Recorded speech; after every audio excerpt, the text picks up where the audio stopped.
Just imagine a sprawling Victorian mansion perched on 40 acres of manicured gardens. Its Gothic spires piercing the morning mist like accusations against the sky. The Hale Estate, a monument to old money, older secrets, and a kind of power that whispers rather than shouts.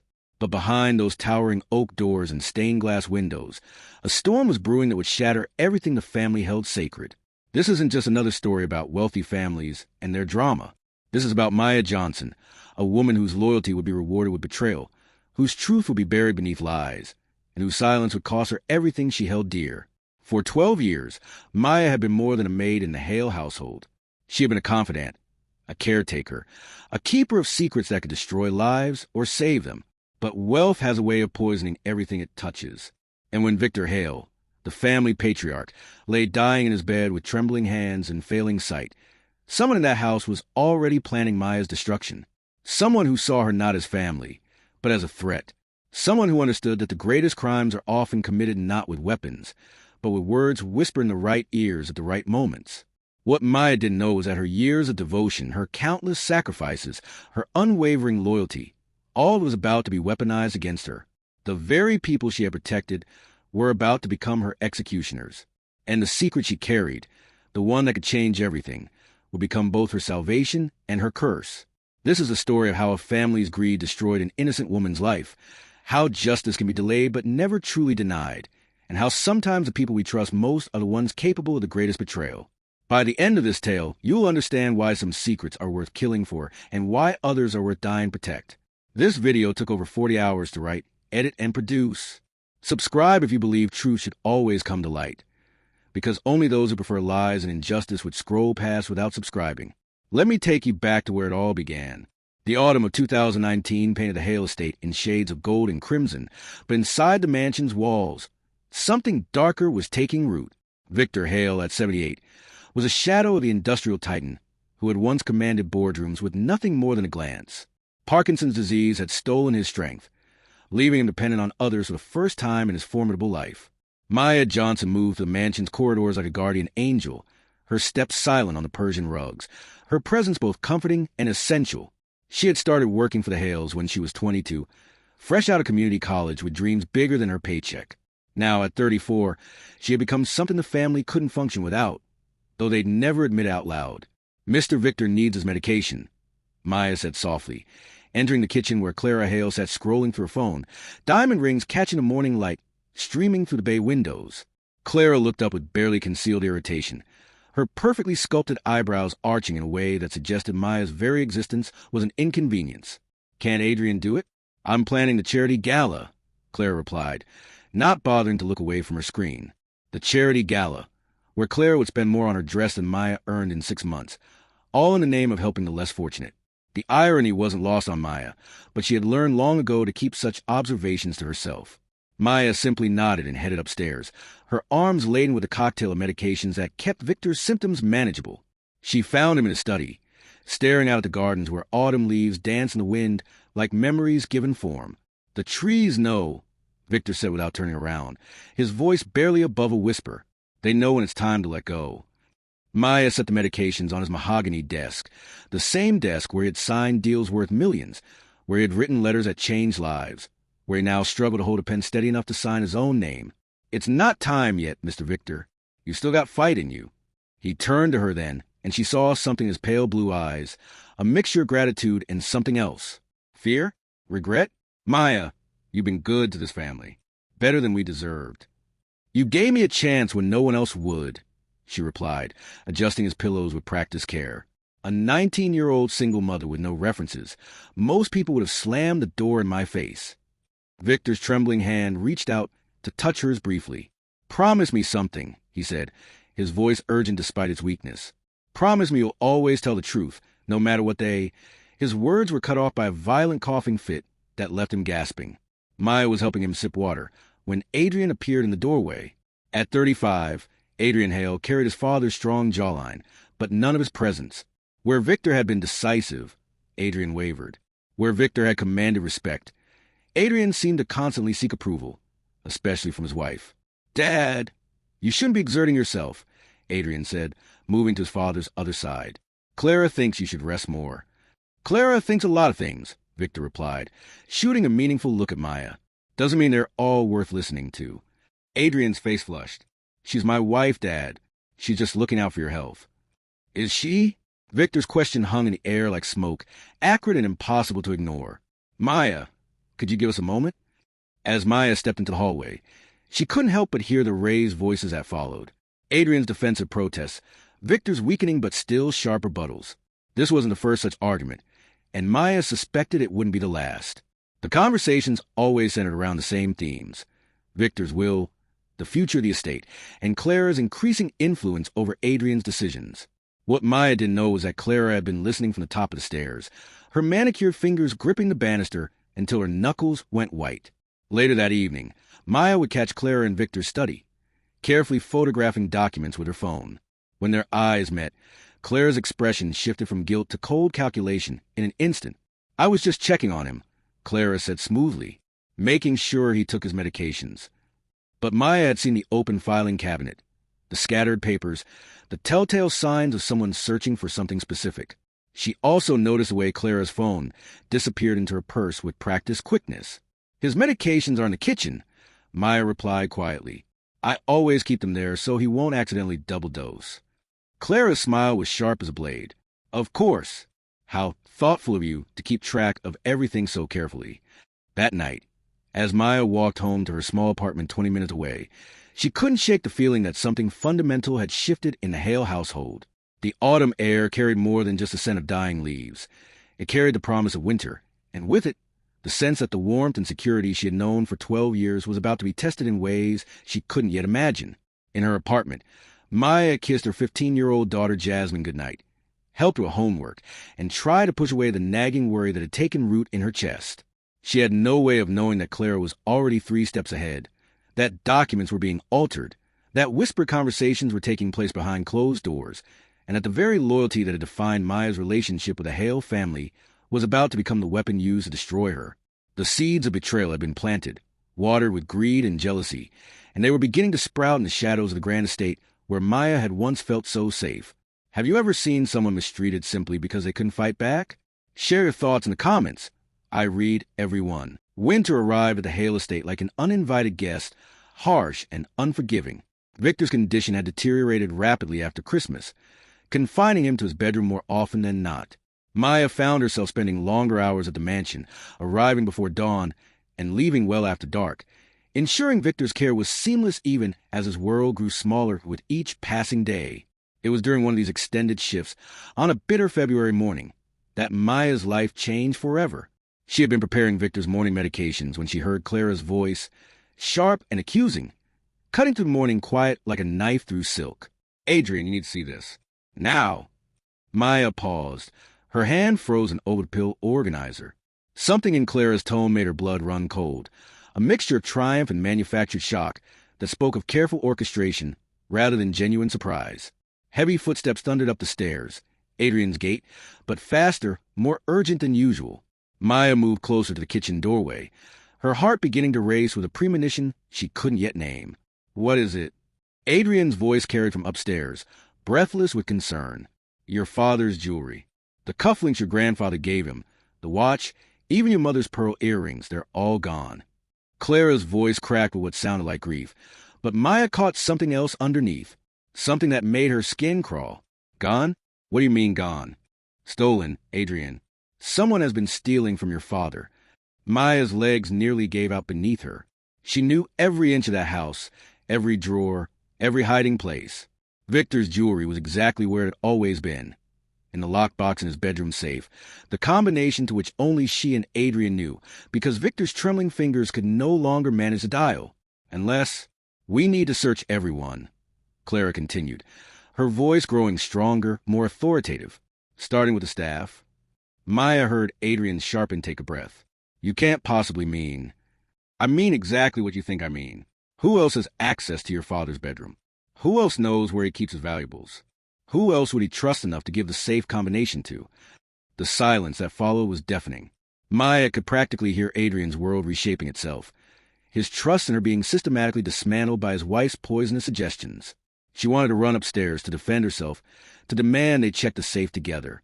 But something held her back, a cold certainty that this moment had been carefully planned, that her protestations would only make her look more guilty. "I can't believe," Adrian started. "Believe it," Clara cut him off. "I suspected something was wrong weeks ago. The way she's always hovering around your father, the way she knows so much about his business, his personal affairs. She's been planning this." Maya's hand shook as she gripped the edge of the counter. 12 years of loyalty, 12 years of devotion, 12 years of treating this family like her own. And this was how it would end? With lies and accusations whispered in shadows? "We need to call the police," Clara declared, and Maya could hear the satisfaction in her voice, barely concealed beneath a veneer of reluctant duty. "Wait," Adrian said, and for a moment Maya felt a flicker of hope. Maybe he would remember who she really was, who she had always been. "Let me talk to her first. There has to be an explanation." "Adrian," Clara's voice dropped to a whisper, but Maya could still hear every venomous word. "I know this is hard. You've known her for years. But thieves don't usually announce themselves. The best ones make you trust them completely." When Adrian finally came downstairs, Maya was waiting in the kitchen, still clutching Victor's medication bottles. One look at his face told her everything she needed to know. The man who had once joked with her about his father's stubbornness, who had asked her advice about raising children, who had trusted her with his family's most intimate moments, that man was gone. In his place stood a stranger, cold and suspicious. "Maya," he said, and even her name sounded different in his mouth. "Contaminated. We need to talk." She set down the medications with steady hands, though inside she was screaming. "Of course, Mr. Adrian. Is everything all right?" "That's what I'm trying to figure out." He crossed his arms, creating a physical barrier between them that might as well have been a chasm. "Some of my father's jewelry has gone missing. Valuable pieces. Family heirlooms." Maya's throat went dry, but she managed to speak. "Missing? Are you sure? Sometimes Mr. Victor moves things around and forgets." "Maya," the sharpness in his voice cut her off. "I need to ask you directly. Do you know anything about this?" The question hung between them like a blade poised to fall. Maya looked into the eyes of the man she had watched grow into his role as heir, the man whose own son had called her Aunt Maya until Clara had put a stop to it, and she saw nothing but suspicion and barely controlled anger. "Mr. Adrian," she said quietly, "I have never taken anything from this house that wasn't given to me freely. Not in 12 years, not ever. Then you won't mind if we search your things. Your purse, your locker, your car." The words hit her like physical blows. After everything she had done, everything she had sacrificed, he was treating her like a common criminal. But what choice did she have? Refusing would only make her look more guilty. "Of course," she whispered. The search was thorough and humiliating. Clara watched with barely concealed glee as Maya's personal belongings were examined, as her dignity was stripped away piece by piece. They found nothing, of course, because there was nothing to find. But Clara had prepared for that, too. "She's probably hidden them somewhere else," Clara suggested when the search turned up empty. "Or already sold them. We should check her bank account." "That's enough," Adrian said, but his voice lacked conviction. The seed of doubt had been planted and was already taking root. Maya gathered her things with as much dignity as she could muster. "Will that be all, Mr. Adrian?" He couldn't meet her eyes. "Maya, I think it's best if you don't come in tomorrow, until we can sort this out." The dismissal was couched in temporary language, but Maya heard the finality in it. She was being fired, her reputation destroyed, her livelihood stripped away, all based on lies and manipulation. As she walked toward the door, she passed Victor's study and could hear him calling for her, his voice weak and confused. "Maya? Maya, where are you?" "I need my medication." She stopped, every instinct screaming at her to go to him, but Adrian stepped in front of her. "I'll take care of my father," he said coldly. As Maya drove away from the Hale estate for what she believed would be the last time, she didn't know that Victor had spent the afternoon frantically asking for her. They had tried to tell Adrian something important, but had been dismissed as confused and medicated. She didn't know that Clara had made a very specific phone call that evening, or that certain documents in Victor's safe had been altered while the house slept. All Maya knew was that her world had collapsed in a single morning, and the family she had loved like her own had discarded her like garbage. The injustice of it burned in her chest like acid, but worse than betrayal was a helplessness. The knowledge that her word meant nothing against their power, their wealth, their ability to craft any narrative that suited their purposes. Winter had indeed come to Hale Estate, but its cruelest bite had been saved for the woman who had served it most faithfully. If you were Adrian, would you have believed your spouse or the maid? Be honest. I want to know. 3 months passed like a slow-bleeding wound. Maya had found work at a nursing home across town, a job that paid half what the Hales had given her and required twice the physical labor. Her daughter Jasmine watched her mother come home each night, more exhausted than the last, her spirit dimming like a candle in a drafty room. "Mom, you could fight this," Jasmine said one evening as Maya sat at their small kitchen table, staring at another rejection letter from potential employer. Word had somehow gotten around about the theft at the Hale estate. Clara's social network was vast and vicious, and Maya's reputation had been systematically destroyed with surgical precision. "With what money, baby?" Maya asked, her voice hollow. "With what evidence? It's my word against theirs, and their words are made of gold." But fate, it seemed, had other plans. The call came on a Tuesday evening in May. Maya almost didn't answer. She'd grown tired of debt collectors and false hope. But something made her pick up the phone. "Ms. Johnson?" The voice was unfamiliar, professional. "This is David Chun, Mr. Victor Hale's attorney. I'm calling because Mr. Hale has passed away." The words hit Maya like a physical blow. She sank into her chair, the phone trembling in her hand. "When?" 3 days ago. The funeral was yesterday." There was a pause, heavy with implication. "Ms. Johnson, I need to see you. There are some things about Mr. Hale's will that you need to know." Maya's heart began to race. "I don't understand. Why would this will concern me?" "Because," David Chun said carefully, "you're in it. And what Mr. Hale left you is going to change everything." The law office was small but elegant, tucked between a coffee shop and a bookstore on the quieter side of downtown. David Chun was younger than Maya had expected, with kind eyes behind wire-rimmed glasses and a careful demeanor of someone who had seen too many family secrets destroyed by greed. "Ms. Johnson," he began, gesturing for her to sit across from his mahogany desk. "I have to tell you, I've been Mr. Hale's attorney for 15 years, and I've never seen him as agitated about anything as he was about what happened to you." Maya's throat tightened. "He knew. Oh, he knew. He called me the day after you were dismissed. He was furious, but more than that, he was heartbroken. He said the one person in his family who had never lied to him had been destroyed by the person who lied to him most." David opened a thick folder and withdrew several documents. "Mr. Hale changed his will the week after you were fired. He left you something very specific. Something he said would set the record straight once and for all."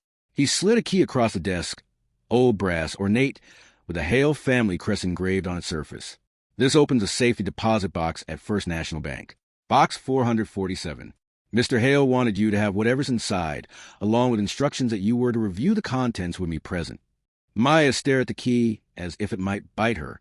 "I don't understand. Why me? Why not Adrian?" David's expression grew grim. "Because Adrian wasn't the one Mr. Hale trusted with his deepest secret. You were." An hour later, they stood in the vault of First National Bank. The safety deposit box opened between them. Inside was a manila envelope, thick and sealed with wax bearing Victor's personal seal. Maya's hand shook as she opened it. The first document was a letter in Victor's careful handwriting, though the tremor from his Parkinson's made some words difficult to read. "My dearest Maya, if you are reading this, then I am gone, and I pray that my final act can undo some of the terrible injustice done to you. You have been more of a daughter to me than anyone else in my family, and what Clara did to you was unforgivable. The jewelry was never stolen. I moved it to the safety deposit box weeks before Clara's accusations, because I suspected what she was planning. You'll find everything here, exactly as it was, along with photographs I took to document their condition and location. But Maya, there's something else. Something I've kept secret for 16 years. Something that makes you family in ways that go beyond employment or loyalty. Look at the birth certificate. Look at the adoption papers. Look at the DNA test I had done last year when I started to suspect the truth. Jasmine isn't just your daughter, Maya. She's my granddaughter. And that makes you part of this family by blood, not just by choice." Maya's vision blurred as the words sank in. With trembling fingers, she reached for the next set of documents. A birth certificate for Jasmine Johnson, but the father's name made her gasp. Adrian Michael Hale. "This can't be right," she whispered. David Chin watched her carefully. "There's more." The next document was a private investigator's report, commissioned by Victor and dated 6 months earlier. It detailed Clara's affair, her manipulation of Adrian, and most damning of all, her knowledge of Jasmine's true parentage, knowledge she had kept secret to prevent Maya from having any claim to the Hale family fortune. But it was the final document that destroyed Maya completely. DNA test results confirming that Victor Hale was indeed Jasmine's biological grandfather. How? Maya gasped, sinking into the chair David had thoughtfully provided. How did he know? According to his notes, he started suspecting when Jasmine was about 10. David explained gently. She has the Hale eyes, the same distinctive green that runs in their family. But it was her musical ability that really convinced him. Apparently, she has the same perfect pitch that Adrian had as a child. Maya's mind raced back through the years. Adrian's kindness when she had first started working for the family, how he had seemed genuinely interested in her life, her dreams. She remembered their brief relationship. She had been so young, so naive, and he had been kind to her in ways that made her feel special. When she discovered she was pregnant, Adrian was already engaged to Clara, already moving in social circles that would never accept a working-class black woman and her mixed-race child. She had never told him about Jasmine because she knew it would only complicate his life, and she had been too proud to ask for support she was sure he wouldn't give. She had built a life for herself and her daughter without him, never knowing that his father had figured out their secret. There's a codicil to the will, David continued, his voice gentle but firm. Mr. Hale has left you the deed to your current apartment building. You own it now outright. He's also established a trust fund for Jasmine's education, with you as a trustee. But most importantly, he's left you evidence that proves your innocence beyond any doubt. Maya looked up at him through her tears. What kind of evidence? David smiled grimly and produced a tablet computer. Security footage from the house. Mr. Hale had cameras installed in his study and bedroom after he started declining. He never told the family about them. They were his insurance policy. The footage was damning. It showed Clara entering Victor's study on multiple occasions, photographing documents, and on one particularly clear recording, it showed her taking jewelry from Victor's safe and hiding it in her own bedroom. The timestamp was from a night before Maya's dismissal. She planted evidence in her own room. Maya breathed. She was going to find the jewelry there after I was gone, weren't she? Make it look like I'd hidden it there. That's exactly what happened, David confirmed. According to Mr. Hale's notes, Clara discovered the jewelry in her closet 2 days after you were fired. She claimed you must have hidden it there, planning to retrieve it later. Maya felt something she hadn't experienced in months. Hope. Not just hope for vindication, but hope for justice. For the first time since that terrible February morning, she wasn't fighting alone anymore. What do we do now? She asked. David Chen's smile was sharp as a blade. Now, Ms. Johnson, we take back everything they stole from you. And I don't just mean your reputation. Would you forgive Adrian if you were Maya, or would you walk away forever? Drop your answer below. The Hale estate looked different in the harsh light of late spring. The gardens that had once seemed magical to Maya now appeared almost sinister, their perfectly manicured hedges hiding secrets that had festered for too long in darkness. As David Chen's car pulled up the circular driveway, Maya felt her heart hammering against her ribs. Remember, David said quietly, adjusting his tie as they prepared to face the family that destroyed her. We have all the power here. Every document, every piece of evidence, every legal right is on our side.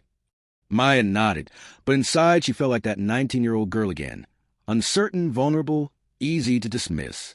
The difference was that this time, she wasn't alone. Adrian opened the door himself, and the shock on his face when he saw Maya was almost comical. He had aged in the months since she'd seen him. New lines around his eyes, a slump to his shoulders that spoke of guilt carried too long. Maya, he breathed, and she heard something in her name that hadn't been there during their last encounter. Regret, maybe, or fear. Mr. Adrian, she replied formally, though her voice was steady. This is David Chun, your father's attorney. We need to speak with you and Mrs. Clara. Clara appeared behind Adrian like a shadow, her designer clothes impeccable as always, but Maya caught the flash of panic in her eyes before the mask of polite hostility slipped back into place.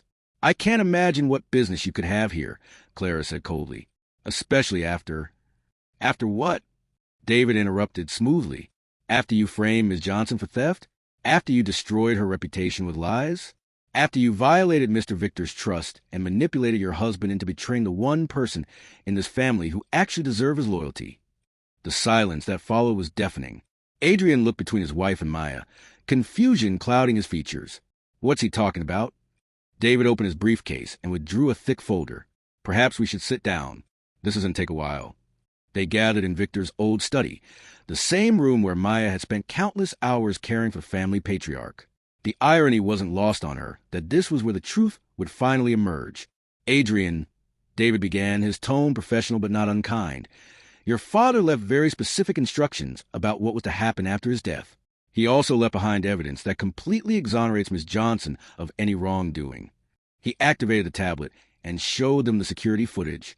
Clara's face went white as she watched herself stealing from Victor's room, planting the jewelry in her own bedroom. Adrian's expression shifted from confusion to horror, to a rage so pure it made the air in the room feel electric. "You..." Adrian turned to his wife, his voice barely above a whisper.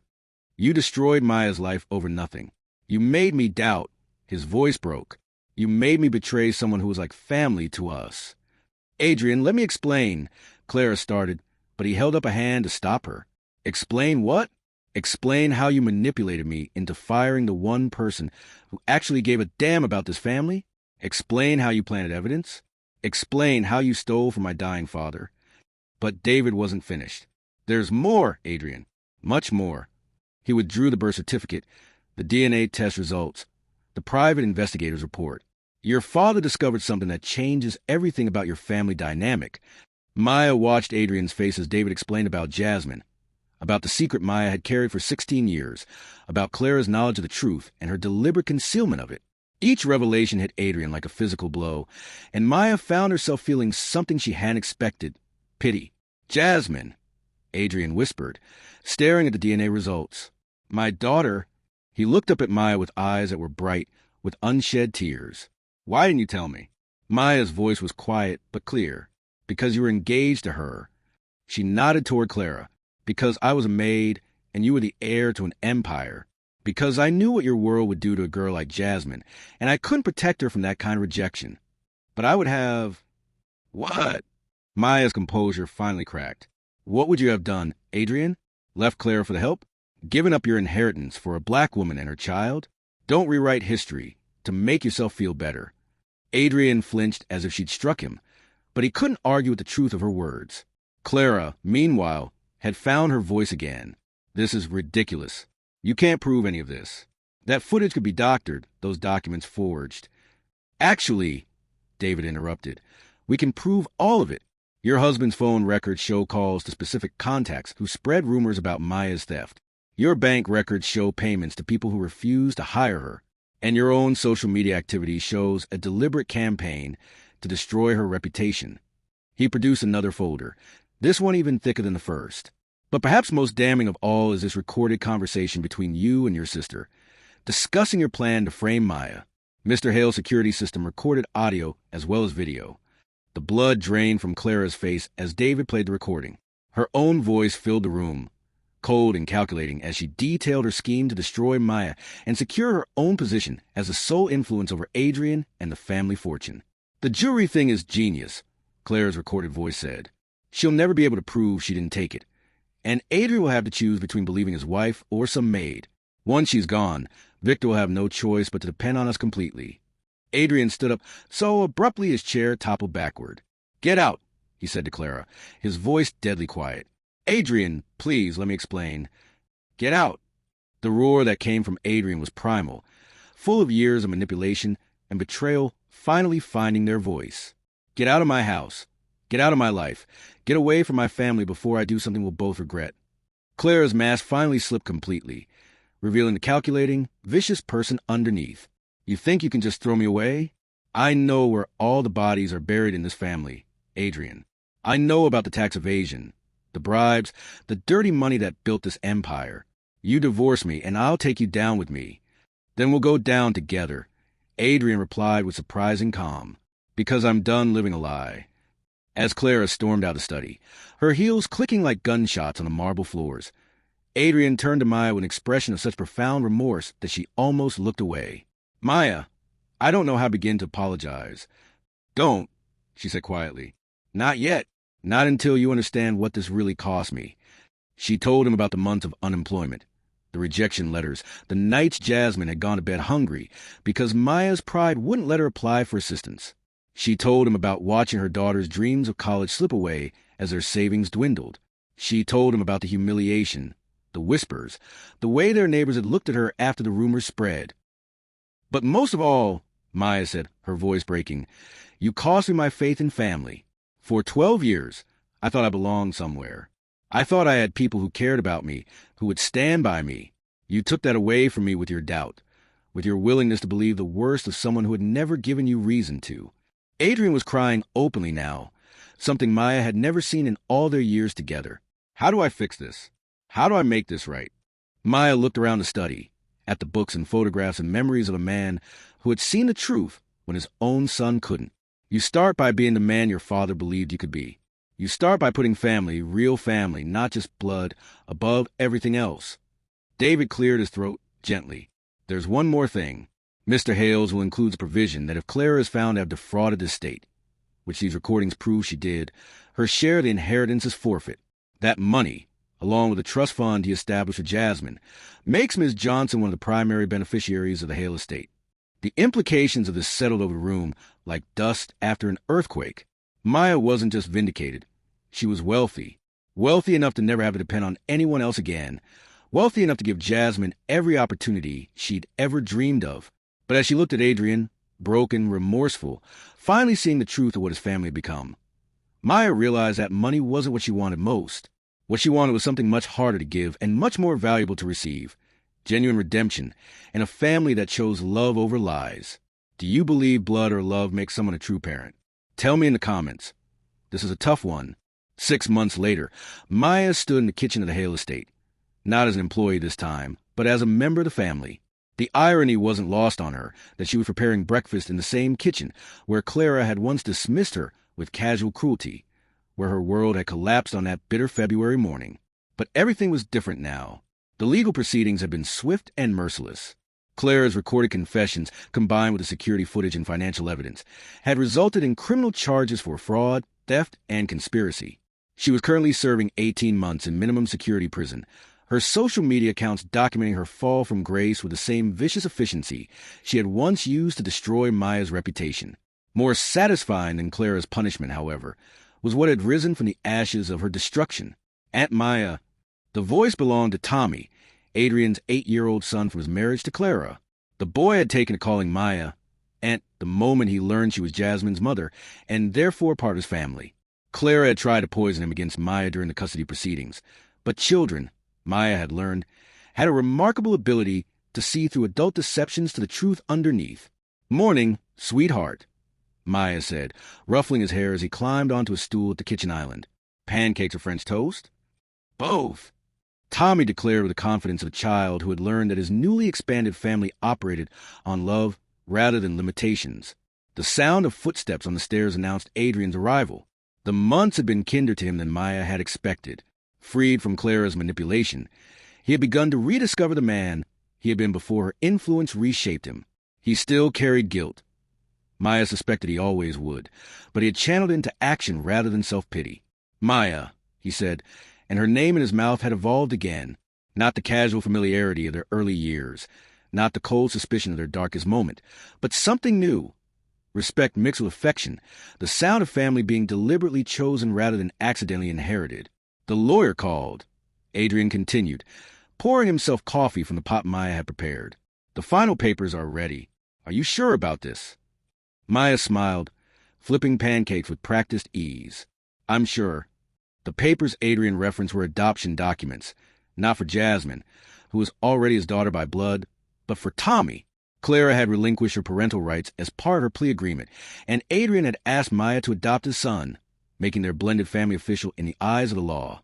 It was an unprecedented arrangement, one that would have scandalized the social circles Clara had once dominated. A black woman adopting the white child of her former employer, while co-parenting with the father of her own biracial daughter. It defied every convention of class and race and power that had once seemed so insurmountable. But Maya had learned something important in the aftermath of Victor's revelations.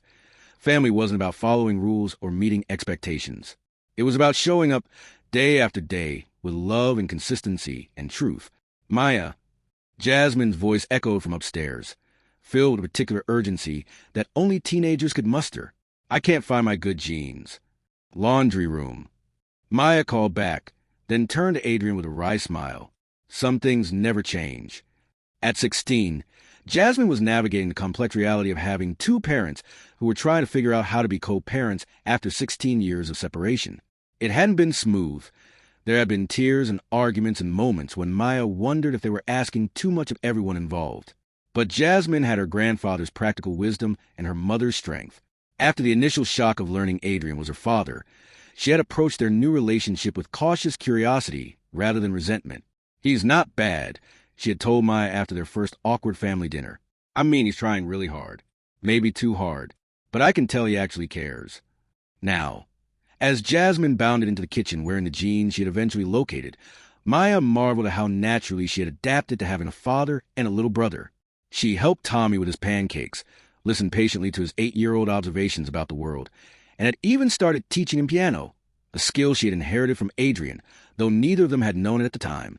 "Dad," Jasmine said she had started calling Adrian Dad 3 months earlier, a gift that had made him cry. "Are you still planning to come to my recital next week?" "Wouldn't miss it," Adrian replied. Front row, embarrassing applause, the whole thing. Maya watched this exchange with quiet satisfaction. This was what Victor had wanted. She realized, not just financial security or legal vindication, but this, a family that functioned on love rather than obligation, truth rather than manipulation. The doorbell interrupted her thoughts, and Maya wiped her hands on a dish towel as she went to answer it. She found David Chin on the doorstep, briefcase in hand, an expression of barely contained excitement on his face. "Ms. Johnson, Maya," he corrected himself with a smile. "I have news." They gathered in Victor's study, now redecorated, but still carrying the essence of the man who had orchestrated their redemption from beyond the grave. David opened his briefcase and withdrew a thick manila envelope. "The civil suit against Clara has been settled," he announced. "Her insurance company has agreed to pay full restitution for the damage to your reputation, plus punitive damages. It's enough to set up college funds for both kids, with plenty left over." Maya shook her head in amazement. Even in his final act of justice, Victor had been thorough. "But that's not the big news," David continued, his smile widening. "The big news is this." He handed her a business card embossed with elegant lettering. "Johnson Family Foundation." "What is this?" Maya asked. "Your legacy," Adrian answered quietly. "Maya, the money Dad left you, it's substantial. Life-changing substantial. But I know you well enough to know that money for its own sake isn't what drives you." David nodded, taking over the explanation. "We've established a foundation in your name, focused on supporting working families facing injustice. Legal aid for people who can't afford to fight false accusations, job placement services for those who've been blacklisted, educational scholarships for children from working-class families." Maya sank into her chair as the implications washed over her. "You wanted to run a foundation?" "We want you to change lives," Adrian said. "The way Dad changed yours, the way you changed ours. We want you to take everything we learned from this nightmare and use it to help other people who are facing the same kind of systematic injustice you faced." Over the following weeks, Maya threw herself into learning about foundation management with the same dedication she had once brought to caring for Victor. She met with attorneys who specialized in employment discrimination, with social workers who understood the unique challenges facing domestic workers, with educators who saw the potential in children that society had written off. The first case the Johnson Family Foundation took on was remarkably similar to Maya's own story. A nanny accused of theft by her wealthy employers, fired without cause, reputation destroyed by whisper campaigns and social media attacks. But this time, the outcome was different. The foundation provided legal representation, public relations support, and financial assistance while the case made its way through the courts. When the nanny was vindicated, security footage proving her innocence, just as it had for Maya, the precedent was set. The Johnson Family Foundation became known as a place where David could take on Goliath, where working people could fight back against the systems designed to silence them. Maya often thought about Clara during those busy months of building something meaningful from the wreckage of their confrontation. She wondered if Clara understood, in her prison cell, how her cruelty had ultimately created something larger and more powerful than she had ever been. By trying to destroy one woman, she had inadvertently created a force that would protect thousands. The Foundation's first annual gala was held at the Hale Estate, the same rooms that had once witnessed Maya's humiliation, now filled with advocates and activists, with families whose lives had been saved by the organization she had built. Adrian gave a speech that night, standing before the assembled crowd with Maya beside him, their children watching from front row. "My father always said that true wealth isn't measured in what you accumulate, but in what you give away," Adrian began. He also said that family isn't about blood or marriage certificates. It's about who shows up when the world falls apart. He turned to Maya, his voice thick with emotion. Maya Johnson showed up for our family for 12 years, even when we didn't deserve it, when we failed her in the worst possible way. My father found a way to show up for her from beyond the grave. And now, through the Johnson Family Foundation, Maya is showing up for families all across the country who need someone to believe in them, to fight for them, to remind them that their lives have value. The applause was thunderous, but Maya barely heard it. She was thinking about Victor, about the letter he had left her, about his final words of faith in her character. She was thinking about the journey that had brought her from that devastating February morning to this moment of triumph. Most of all, she was thinking about the future, about Tommy's upcoming adoption, about Jasmine's college applications, about the Foundation's expanding reach, about the family they had built from the ruins of lies and betrayal. As the evening wound down and the last guest departed, Maya stood in the foyer of the Hale estate, surrounded by the people she loved most in the world. Adrian and Jasmine were debating college choices. Tommy was asleep against Adrian's shoulder, and Davidson was organizing Foundation paperwork with characteristic precision. This was her family now. Not perfect, not traditional, but real, built on truth instead of convenience, love instead of obligation, justice instead of power. Victor Hale had orchestrated one final manipulation, but this time it had been in service of light rather than shadow, healing rather than harm. He had taken his family capacity for secrets and schemes and turned it toward redemption, proving that even the most damaged relationships could be rebuilt if there was enough love and determination to support the Foundation. Maya smiled, thinking of the man who had made this all possible. In the end, Victor Hale had gotten exactly what he wanted, a family that deserved a name, led by the one person who had never forgotten what family really meant. Justice, it turned out, tasted like Sunday morning pancakes, shared with people who chose to love each other every single day. If this story touched you, subscribe and share it. Only those who believe silence is better than truth would leave without subscribing. Maya's journey from betrayal to justice proves that no matter how powerful those who wrong us might seem, truth has a way of rising to the surface. And sometimes, the family we choose becomes more precious than the one we're born into. What's your takeaway from Maya's story? Have you ever had to rebuild after betrayal? Share your thoughts in the comments below. I read every single one, and your stories matter too. Until next time, remember, your truth is worth fighting for, and you're never as alone as you think you are.